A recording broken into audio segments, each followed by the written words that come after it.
How does religion, in your definition or observation, how does religion take away the brain? Okay. Explain that.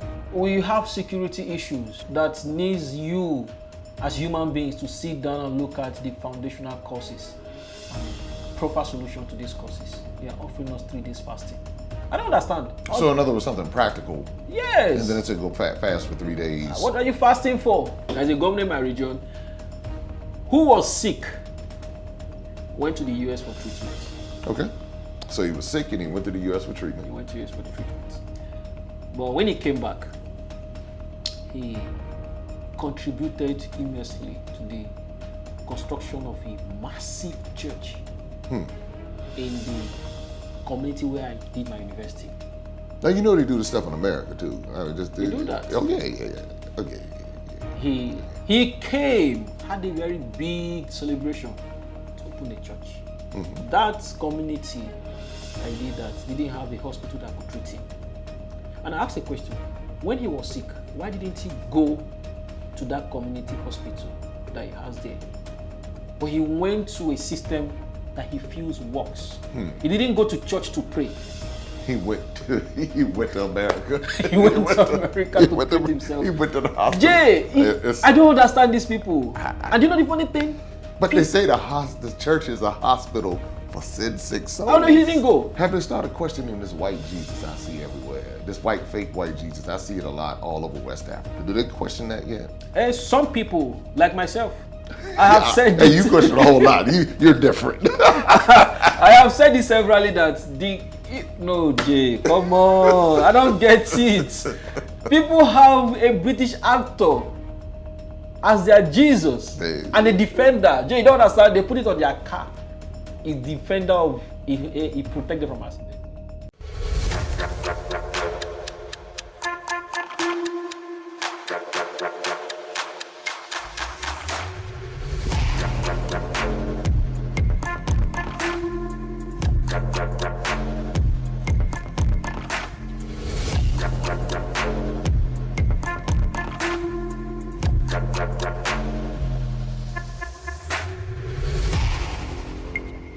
What's going on, everybody?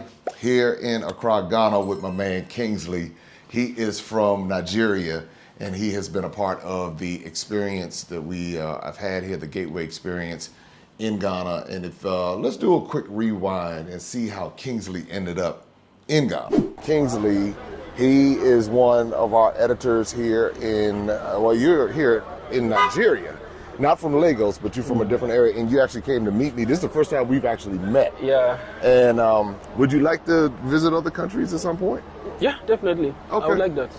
Especially African countries. Okay. All right, so you've been doing good work for us. Okay. And so what I'm going to do for you got your passport? Yes.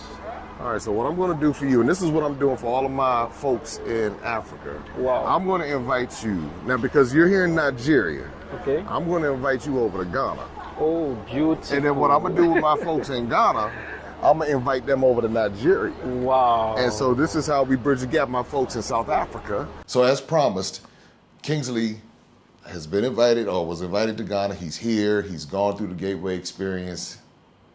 He's still alive. The Ghanaians didn't run him out of town. We're going to talk about a few things, and I think it'll really be interesting for everyone to get to hear Kingsley's perspective on so much. But anyway, man, how you doing? I'm fine, Jay. Thank you so much. Whoa, it's been an amazing 7 days.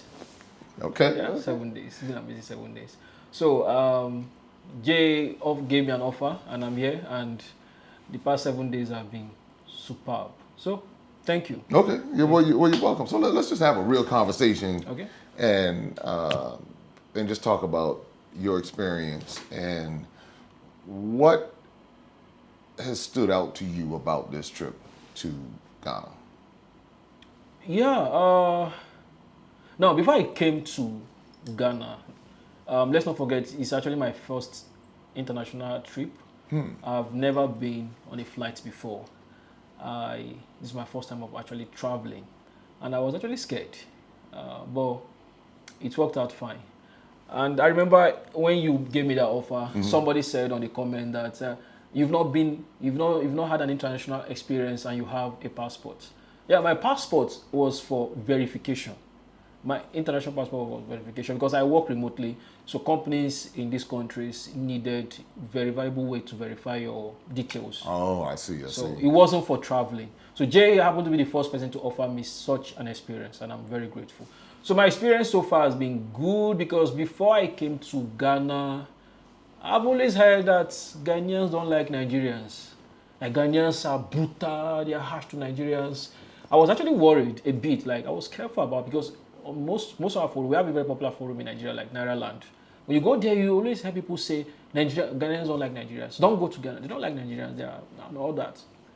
But I've been here for 7 days and we've been to different places. I think we went to Kumasi, we went to Abori, we went to Cape Coast. We've been different parts of Accra. I've aside the tours, I'm a Nigerian, so I like exploring. Oh, right. We rolled everywhere. I was like, So I've been moving around, like I never hide my identity. So whenever I met a Ghanaian, I told him or her that I'm a Nigerian. And they are not harsh to me. I'm talking about my personal experience. right. They are not harsh to me. They were friendly. They were willing to help. When I ordered, when I had an order from a Nigerian kitchen, it was a Ghanaian that helped me. He helped me to order an Uber. You know, I don't have a Ghanaian number. Right. So he ordered an Uber for me. When the Uber guy came, I paid. We see this.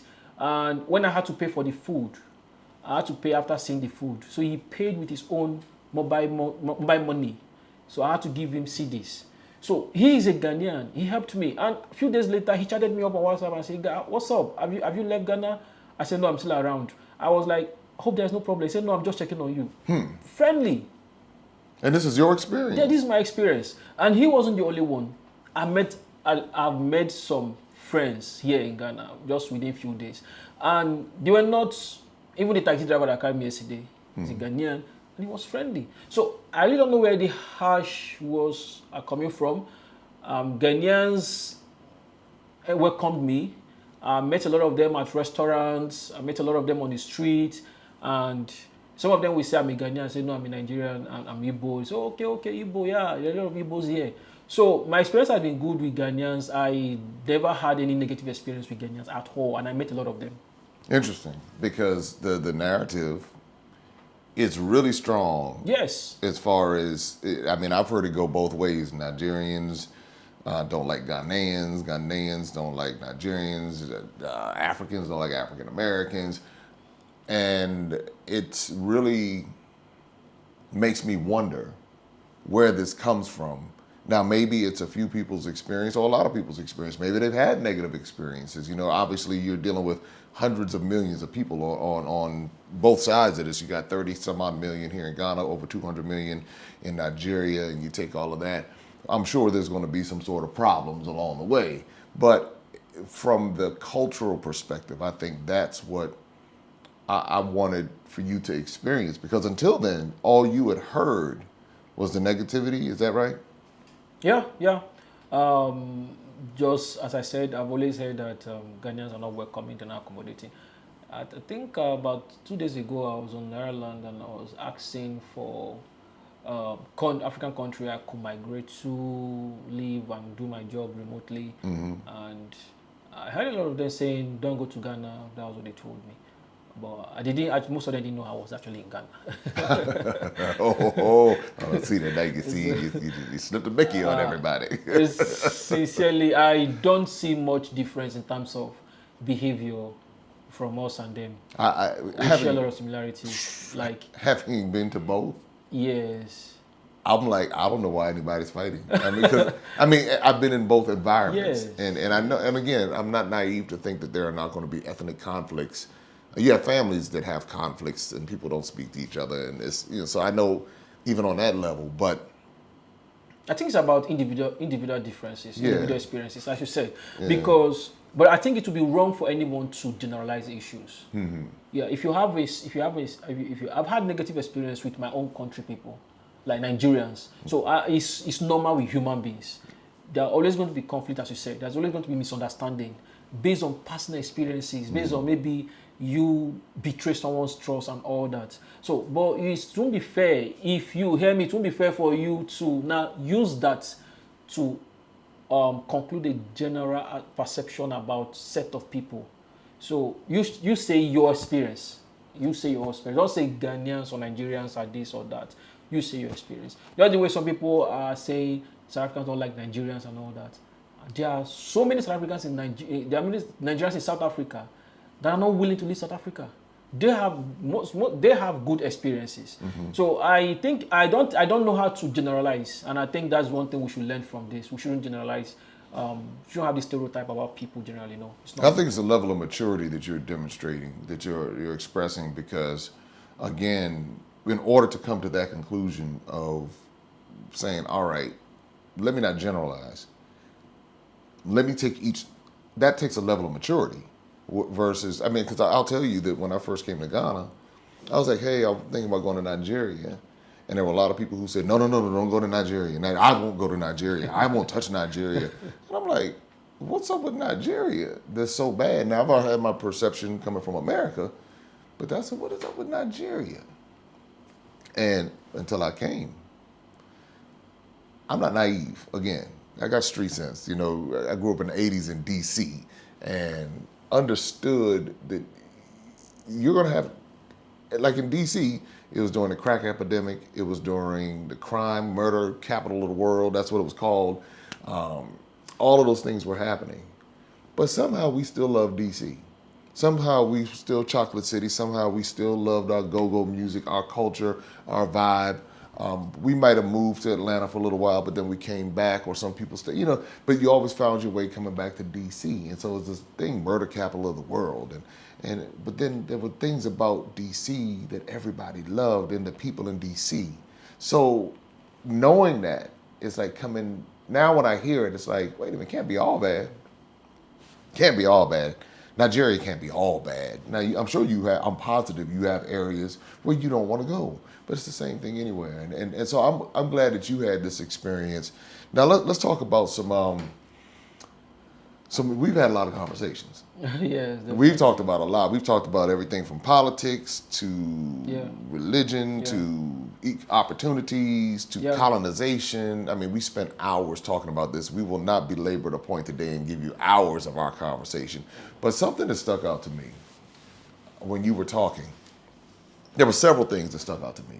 You talked about the role of religion in your life and how, maybe not in your life, but the role of religion and how you saw that the impact of it on people, I should say.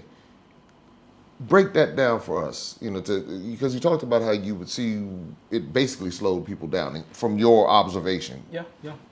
Yes, we know that the religion we practice in Nigeria and Africa in general are imported religion. They are not indigenous.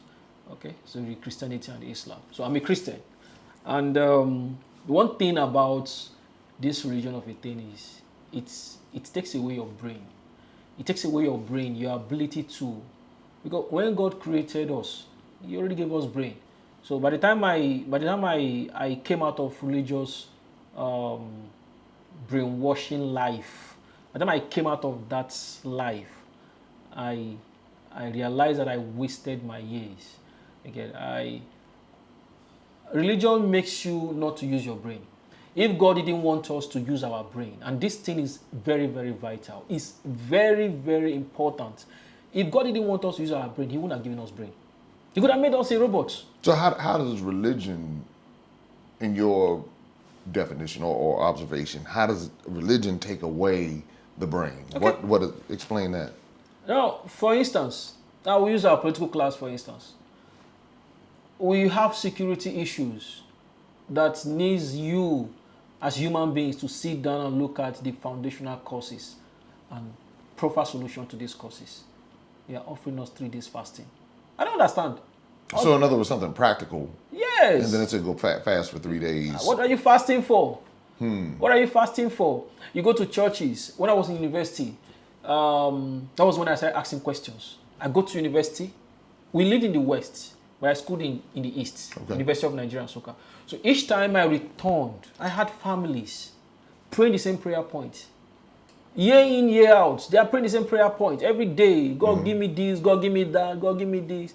And not making practical steps to actualize these things. Okay, so let's pause there for a second. So what you saw is that people were for year after year saying the same prayer, but they would not advance, and they would not use the practical steps Yes. in order to advance, but they would opt to do this same repetitive prayer year after year, Yes. and nothing would happen. Nothing will happen. And it is actually very bad because pastors, I mean, I'm speaking from the Christian point of view. Pastors will tell you, give your life to Christ, you have money. Give your life to Christ, you have good health. Give your life to Christ, you have good marriage. Give your life to Christ. You tell me to pray for Nigeria, pray for my state, pray for this. No, it doesn't work that way. It can never work. It can never ever work. You pray and you don't have practical steps towards these things, won't work. Now, when I keep coming back and I see these families in struggles, having the same lifestyle, the same thing they've been praying for, I start asking myself questions. For years, I was brought up in extreme religion. Like as a young child, my father had a personal religious teacher for me. So after church, I returned home. I still had a teacher who came to teach me religion. So I grew up in extreme religion. Like So you're not a novice or someone who just came along. You were entrenched into religion. Yes, I was. I was fully involved in it. And I somewhat believe that if you give your life to Christ, everything will work out for you, everything, without... No I believe in problems. miracles. I don't believe in miracles, just miracle, like magic happening. But I started asking questions when I started seeing other religious people, as an other religion. I started seeing Islam. Okay. I started seeing Judaism. I started seeing atheists. Okay. I started seeing them enjoying the same thing that we prayed for. I started seeing good marriages in people who are Jews, Judaism practitioners, Islam practitioners, atheists, even the so-called people we call sinners. Okay. They say they are enjoying the same thing that we are praying for every day. And I started asking myself a question, why are they enjoying these things? And you are telling me as a pastor that I need to pray, I need to be a Christian to enjoy these things. That was when I started having to think. Nobody actually talked to me, but I started having to think that these things are actually not peculiar to any religion. If you walk your way, if you have practical steps for these things, you will get them. One thing that I often realize especially when it comes to like money, if you do this, and then God is going to bless you with money, and if you give to me, then God is going to bless you with money, and I got to give to this particular church or this particular organization in order for me to have wealth.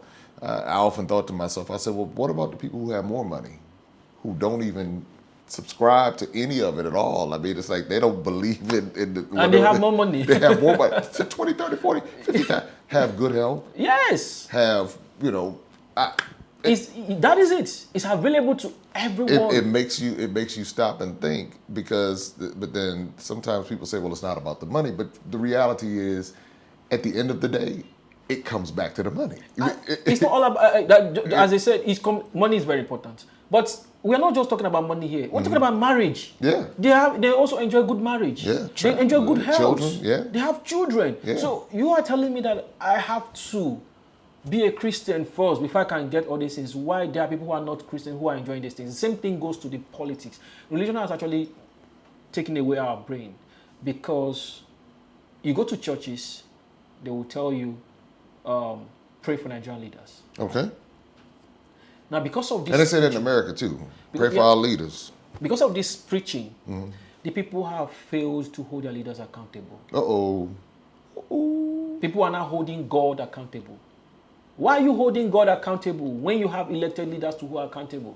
Yeah, but doesn't the Bible say somewhere about respect your leaders and obey It those boils who down have to colonialism. I'm just saying, obey those who have authority or rule over you, whatever so that they their do. work will not be a burden, something to that effect, obey the laws of this is the country. I'm just saying, I'm just here interviewing. I'm just interviewing. Well, that's it. It boils down to, religion is a tool. In my country, it is a lucrative, well-designed tool. After the colonial masters left. A lucrative, well-designed tool. After the colonial masters left, Physically. Yeah, or physically. It's more like they handed over the tools that they used on the people to the people that they will be using to keep controlling us. And who are the people that will be using to control us? The leaders. So whether it be the pastors or the political leaders. They all work hand in hand. I want to give you an hand in instance. hand. Wow. I want to give you an instance. All right. In my region, You done sat up.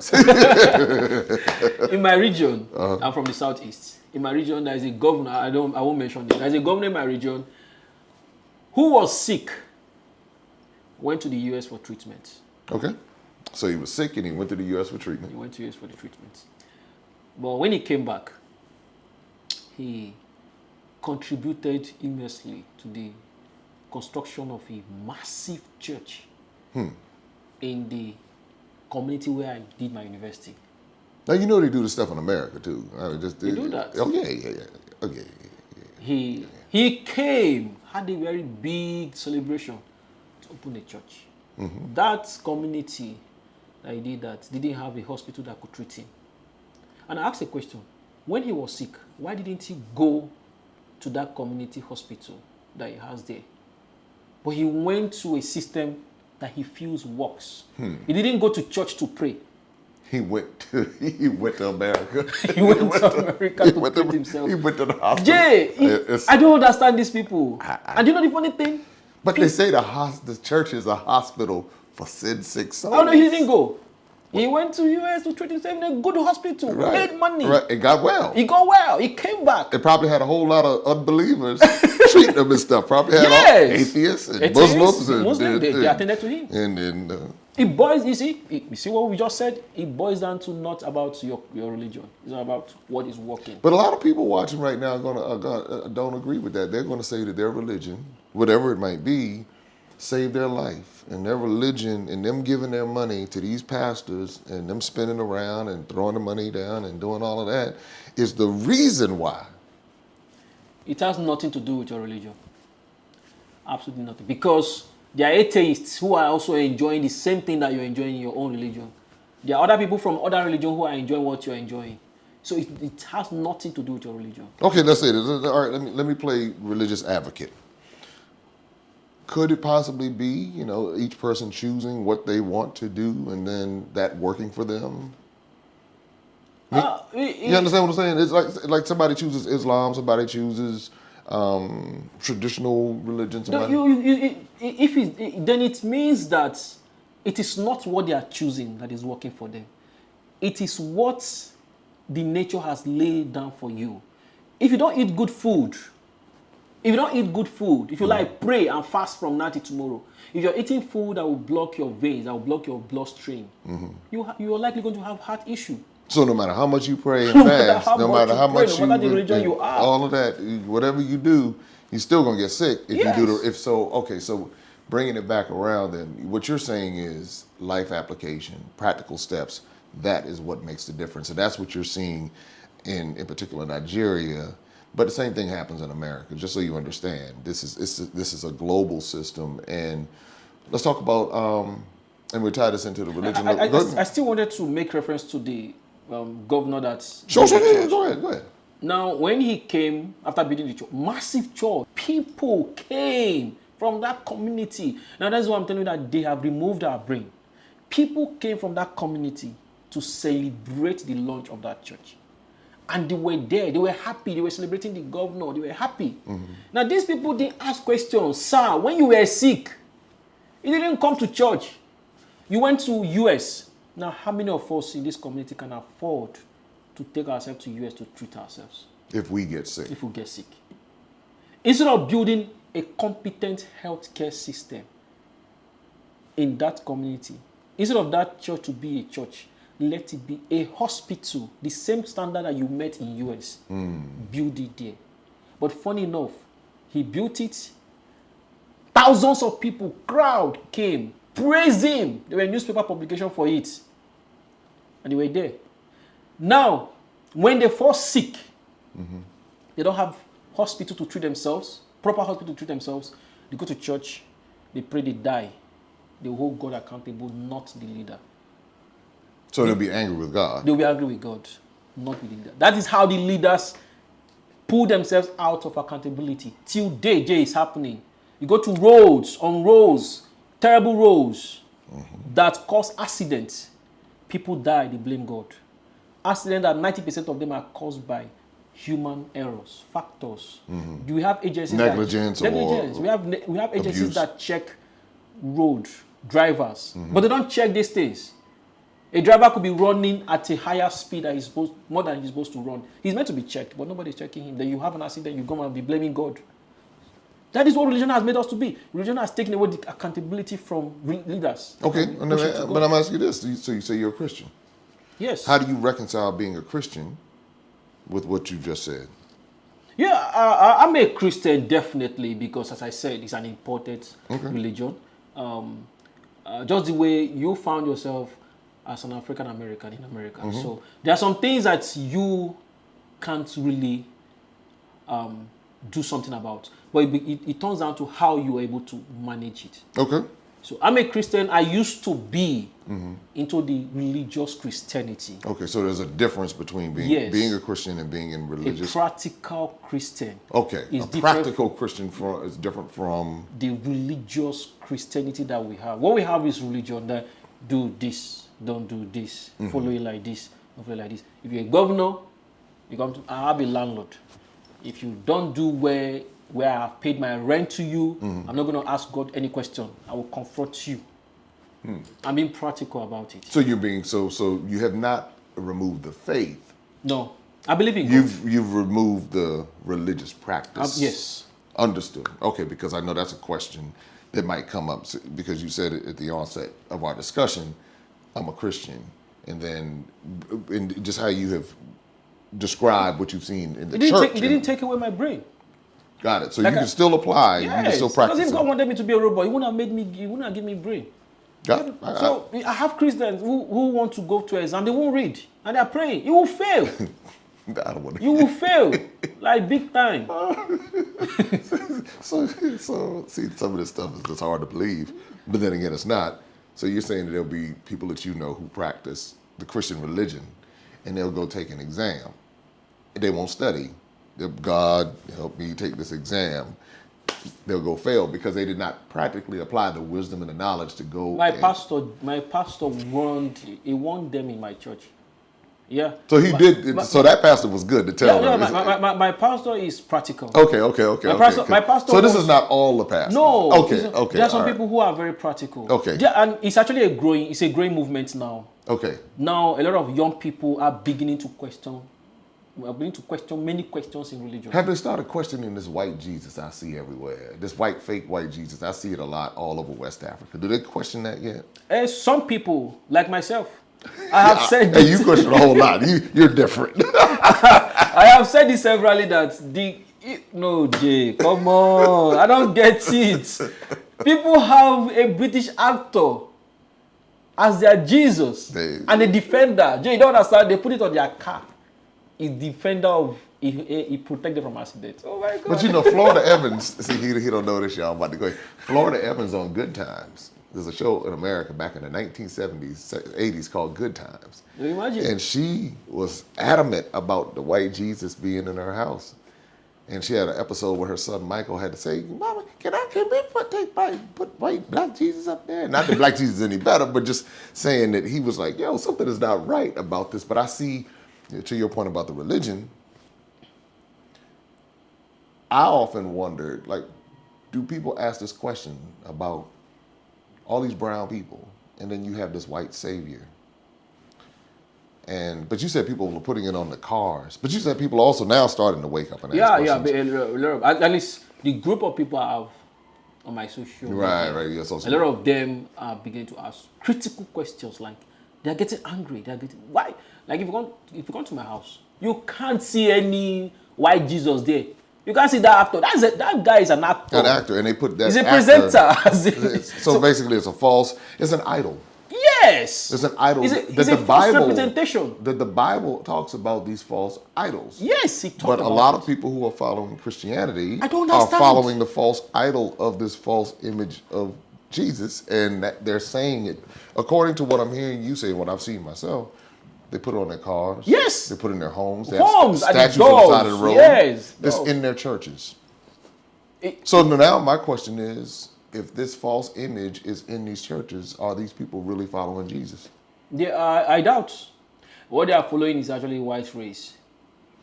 Okay. They are following white race because, excuse me, I said it that I can never. It was in my house, in my family home, where I grew. My father, my mother, they are religious. If you come to our sitting room, you will see that British actor there. Really? Yeah, there. You see, I cover this family with the Well, blood of how do Jesus. they? What do they? Have you talked to them about it, or you just? No, I've not. I'm building my own family, so so I'm not a full-grown man. So I'm running my own home. Gotcha. So you whatever see- choices my father makes, whatever is they do his in their own. house Yeah, is their it's- business, right? But in my own home, no. Okay. You can't find Mary Magdalene, Jesus, British actor, all these things. You can't find them anywhere in my house. You know, these are spiritual entities, and I believe that you can connect with them spiritually. I don't need to have one image of someone. It's just like me acting the role. Then you're putting my images everywhere, and people believe in these images. So much they believe even images of their pastors. They believe that it protects them from accidents. I've seen that. It protects them from accidents. Really? They believe that it helps them for success. I don't have any sticker. You can see I don't have any sticker. I don't have it anywhere in my house because these are human beings. And instead of holding people who are meant to provide them with what they need accountable, they are holding these images accountable. And I'm sure that the British actor will be laughing. I'm saying this. These people who have all these images, British actor image, I don't know who acted Mary Magdalene. A whole lot of people over the years. A whole lot of people acted all these things. These are human beings like you and I. Acted just like you putting. Let me find one Nigerian celebrity that we know. Davido. Davido is. Oh yeah, I know Davido. So let's say Davido acted Jesus' role. He acted Jesus' role. They paid him for the scene that he acted.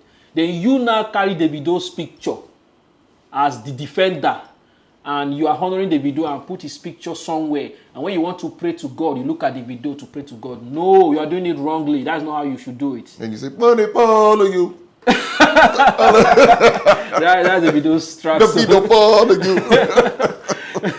And so these things happen, and the religion has done us more harm than good. Okay. In the comments, please. I would love for you to be able to share, because I think this is a good conversation. I think as we're bridging the gap, our whole conversation about bridging the gap, and a lot of times we don't like to have these uncomfortable conversations, but what I'm realizing is that if we're going to grow as individuals, it's okay to have these kind of conversations. Got one more question for you. Okay. What did you learn when we were going around about the history here in Ghana, what happened to many people who were enslaved and went to different parts and dispersed around the world? Because it looked like that really hit you hard as you learn more and more.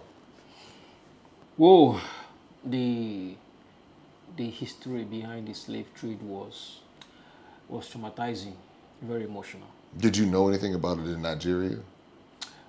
You know, I read a lot. Yeah, but I didn't have any first-hand experience like I had here in Ghana, in Nigeria.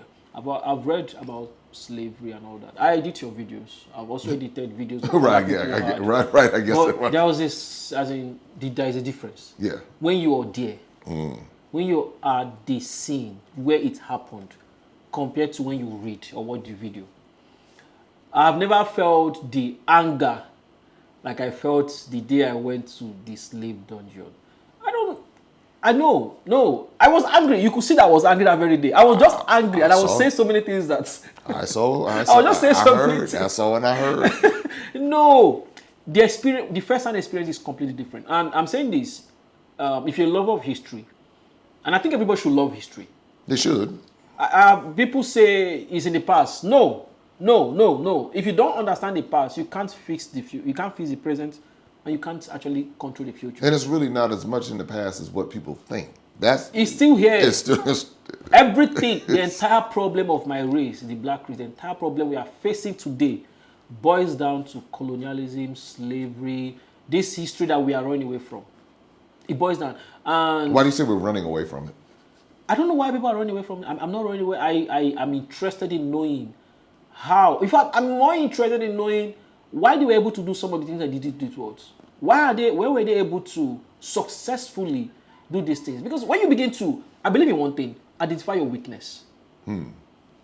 If you identify your weakness, I know my weakness. Right, so identify your weakness, know your weakness, Yes. know your vices. Yes, when you know your weakness, you will know how to manage it. There's no gain in shying away from your own weakness. Right, but some people don't believe they have weakness. Oh, sorry. Some people believe that, going back to that religious topic, that they have overcome everything. No. They're not being realistic. Well, there's a lot of people out here that's not realistic. So we need to actually study how the Europeans were able to conquer us then. But a lot of people are in denial about it because you'll hear two sides, and once people believe what they want to believe, once they get it in their mind that they want to believe that this group was involved or this group wasn't involved or this group was only to blame or that group, there's nothing you could do to show them it was more complex. It was a very complex system and orchestrated on multiple levels. But when you try to show them that, cognitive dissonance kicks in. I don't care. I want to believe what I want to believe. This is what I'm going to stick with. And that is why we are still stuck today as a race.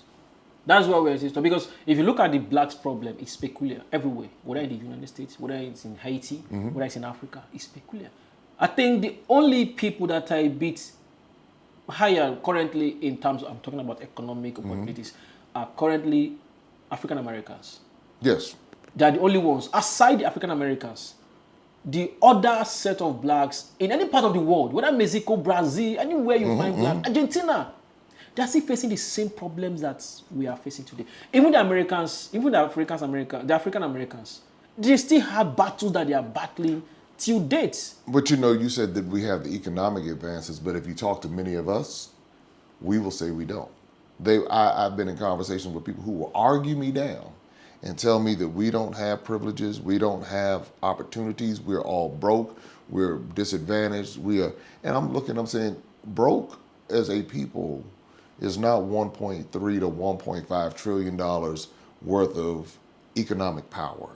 And so that goes to show the psychological game to say we have the tools, we have the power, but we don't see it and we don't believe it. And I say that monolithically. There are individuals who do see it, who do believe it, who are making lots of strides, but you recognize it. You say, wait a minute, if there's a group that has the resources, it's this African American group. And if you made the so-called African Americans a country, we would be one of the wealthiest countries in the world. Yes, definitely. But trying to tell us that and show us that, it's like the traumas that we have gone through since the 1400s. I know y'all think it's 400 years, but it's really more like 500 years plus. But it's to see it, because it's like we allow ourselves to be colonized in America. We'll allow the Korean business to come in to the community and set up shop, and we'll go support that Korean business without question. We'll go get the fake hair, the fake everything, all the stuff. They know it. They know it. So we'll go to them. We'll go to their nail shops. We'll go to their carryouts. We'll go to the Arab-owned fish and chicken joints, and these will be in the black communities. Really. And then what we'll do, and this, of course, is not everybody. So hear what I'm saying clearly. I'm not saying everybody. Some of us will not go and tear down the businesses, but many of us will go and try to get our own businesses to give us things for free in our communities. Yeah. Won't support it, but then we'll turn around and go around the corner. And spend even higher. Spend even more money. But then we'll turn around and complain about Donald Trump. Or complain about whoever's in office, whoever, Joe Biden, and complain. It boils down to understanding the fact that we were manipulated by our oppressors, and we need to love ourselves. We are not perfect. You see, some of them will always tell you that black-owned business is not properly run. It's not properly. I've seen that too. Yeah, they see I've seen even in my that too. country. They see I've seen that. it. Yeah, I've seen it all. I've seen it in I West have Africa. I've seen it in friend- America. I have a friend. She's in Turkey. She said, "I'm not coming to Africa to invest. No, I will do my investment in Turkey. I will do my investment in Turkey." They say that in America too. I told her, I said, look, I understand your fears and all that, but we need to start. Jay, I love my race. Yeah. I love my race. And that's why when I started editing videos for you, I was super connected with you because you share the values that I love so much. I want to see it may not be my lifetime, but I want to see my race win. Whatsoever, I don't know how we're going to do it, but it just have to happen.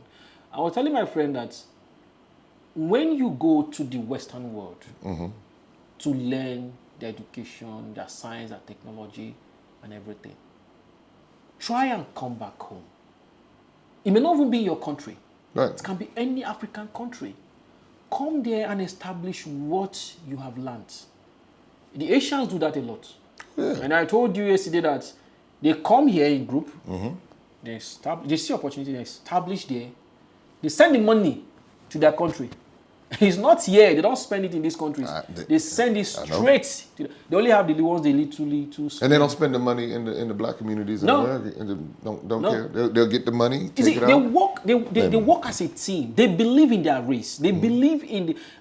And I made one comment. I'm sorry to say this. I told someone that only black race is the only race that does. Races like white race, Asians, and the rest of them, they are wicked. Everybody's wicked. Humans, right. But the wickedness, I want to use the word, the wickedness of these races are mainly for the advancement of their own race. When the Chinese want to cheat you, they are not cheating you for any other thing. They are cheating you for the advancement of the Chinese.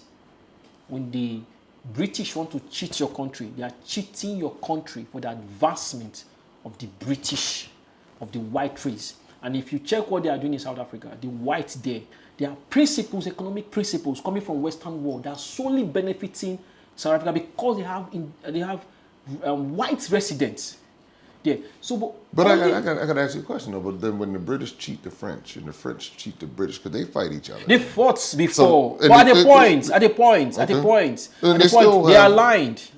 They're aligned on some level. On some level. Today, do you know one thing I like about these guys? Okay. They respect their interests. Okay. The French wouldn't just go and interfere in the British interests. They will not. They will not do that. They had problem recently. Australia signed an agreement with France. One MISA something. Okay. I think worth about 40 billion US. It's a very big project. Okay. Australia signed the contract with France for France to produce the stuff for Australia. But somehow, Britain and US, I don't know how they play their politics. Well, you know, they in bed together. They collected the contracts. They do it all. They real freaky together. It wasn't British funny. And America. It wasn't funny. What did they do? They collected the contract, and Australia had to terminate the contract from France and sign new contract with US and UK. Well, because Australia is a British colony. Yes. So you got to understand how that colonial thing is. That's what people say colonialism is done. It's like it's not done. America America now is a British colony. Yes. I mean, the whole concept had 4 countries: the Dutch, the French, the Spanish, the British. And that was initially, but then as the British came in and started buying more and all of that, so now English is the dominant language in America, and that's as a result of the British influence, and obviously Canada having its own system. But that's what you likely saw happen. Australia tried to go around the British. And the idea here is the French and the president or the French political system was so angry. I've never seen them. They were almost verbally exchanging words on press releases. But later the thing died down. So the point I'm trying to make here is that no matter what, all of them are just interested in the advancement of the white race. And they try as much as possible to respect each other's interests. They don't interfere unnecessarily. All the structures, all the political programs that France is doing in Africa, you will notice that Britain doesn't interfere. Nope. It's French. The Francophone countries, they don't interfere. The same thing with all the wahala, I use the word wahala in Nigerian language, all the wahala that Britain is causing in Africa, all their interests. France doesn't interfere, Australia won't interfere. So they respect each other's interests. And all these things are collectively for the interest of their race, which is what I like, which is what we lack. We need to start doing things as a race. But we never saw it, though. I mean, on the continent, it was never even this whole concept of race is a European concept, meaning the black, white, because even historically on the continent, it was never seen as we're black, we're one. On the continent, it was always divided ethnic groups against. Yeah. It was always that division that was there. I mean, and there are thousands of ethnic groups, thousands. Yeah, and that is, you see, boils down to the concept of we can agree to disagree. Yes, we can have multiple ethnic groups here in Africa, but we do everything for the advancement of our continent, for the advancement of our race. Now you said something interesting, the advancement of the continent. Yes. There has to be some singular thing. Yeah, you that could be an people rally Ashanti. around. Yeah, you could be an Ashanti, you could be an Igbo, you could be a Yoruba, whatever. But everything boils down to the advancement of this group of this our skin, this set, wherever we find ourselves, whether Haiti, Mexico. But is it the skin or is it the land? See, you see what I'm saying? Is it the skin or the land? That no, you can get people to rally around. We are all from Africa. Right. We are all from Africa. Those of Africans who were exported to US and the rest of them, they're all traced down to this continent. But a lot of people don't identify with it like that from a cultural perspective. And I think that more people are waking up to it as they're discovering it. But you can't run away from your identity. a lot of people a lot of people do. A lot of people do. I don't know. They have to stop. Well, I can't. I'm Igbo from my country. I'm Igbo. Whether I like it or not, whether I agree or not, I'll always be Igbo. Do you understand that there are black people in America who don't even identify with being black? They believe in their mind. But what I'm saying is, as you talked about the religion removing the brain, colonization removed the brain too. So they are the same tools. They're the same tools, and what it did, and so to your point, same thing, yeah. So to your point, what ended up happening is that you have brown bodies, white minds. Yes. So they don't even. Then you put classism into it, and classism is a whole different kind of conversation that we could have. You take that, and I'm telling you, there are so many people, and not just in America, in Africa, in West Africa. I have a friend. She's Igbo too, like me. So she full-blooded African. I don't want to identify with Africans. I don't like Africans. I like white. Everything about white is good. I like white. I don't understand. Why would you hate yourself? Like, why would you? And as long as you continue hating yourself, we can't grow. We need to accept the fact that this is who we are. This is us. But that's the complexity that you talk about. Meaning, the one thing about the unification of the advancement of the European race, for lack of better terms, they have that understood. It's been ingrained in them for centuries. Yes. They'll fight one another, but they understand when they come together. When it comes to profit. But when it comes to this continent and even the African diaspora abroad, the complexities and identity is so complex, and that's what I try to get everyone to understand. This whole thing is very complex, and trying to get people to rally around race might be the challenge, but if you could get them to rally around a space, perhaps that would, because skin, I mean, you'll see it obviously, but everybody doesn't have the same skin complexion. So you have people who are African who are very fair skinned, African who are very dark skinned. Yeah, definitely. Even in my country, there are people who are extremely dark. Yeah. My skin is a bit lighter compared to a lot of other people, right? People. So that's what I'm saying. So I don't know. Like I said, it's very complex, but I think that you. No, I think you're right with the concept of space. Because you'll protect your space. We need to identify the fire. Our space is Africa. Yeah, and that maybe then we all benefit from the space being protected or investing in the space, because even in America, you'll have people rallying around America, the space. Although we come from all these different ethnic groups. No, you're America, right. the space. But you raised some really good points. Now, we're about to wrap this up. This young man here is a very wise young man. I am, just listening to him talk. And again, in the comments, please feel free to share freely. Agree, disagree. This is a part of the discourse that we're having because we're bridging the gap. And again, we go back to when first time we met was in Nigeria. Everybody told me not to go to Nigeria.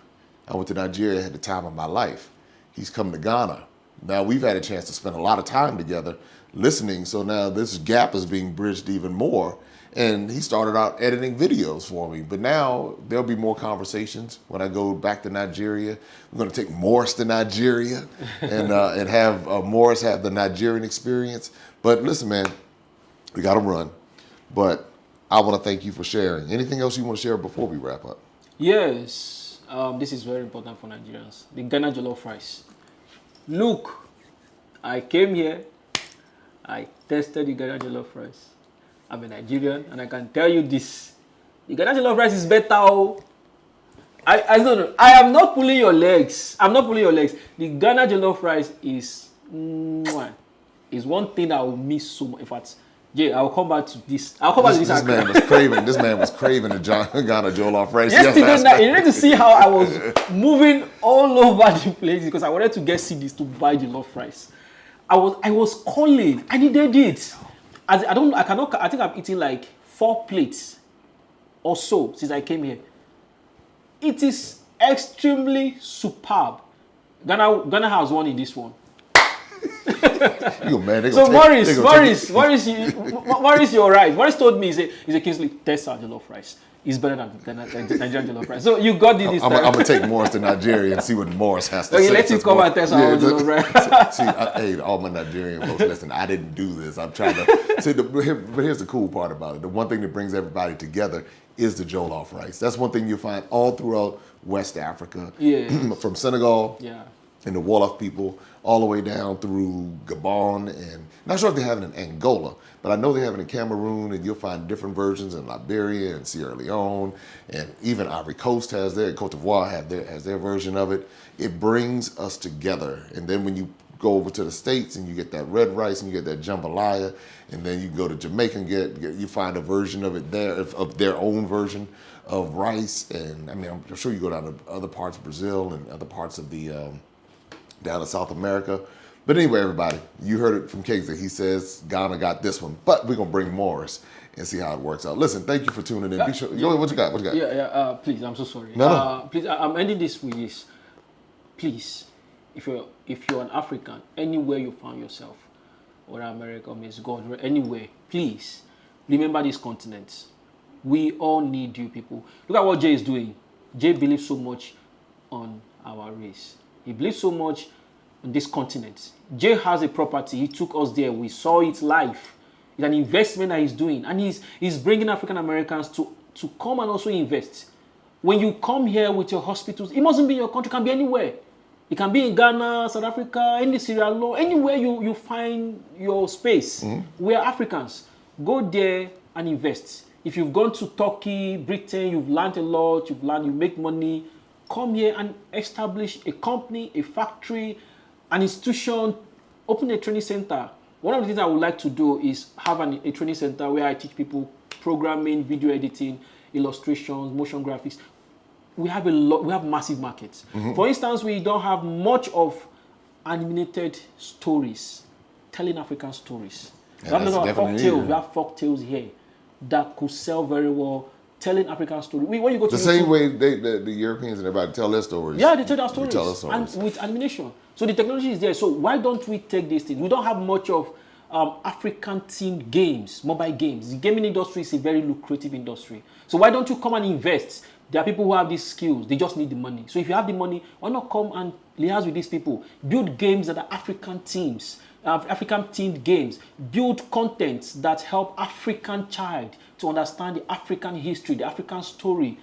These are opportunities that we need. So we need the resources. African Americans, please, do like Jay, come back here and invest. The Chinese are here. I saw them. They're everywhere in Accra with their people. They are not coming here to look for jobs. They are coming here with investments. They make the money and they take it. So come here with your investment and help. Let's build this continent together. I believe that if we keep working out together like this, in the next few years to come, Africa will be will be a force to reckon with. Then we wouldn't need people. We wouldn't beg people to respect us.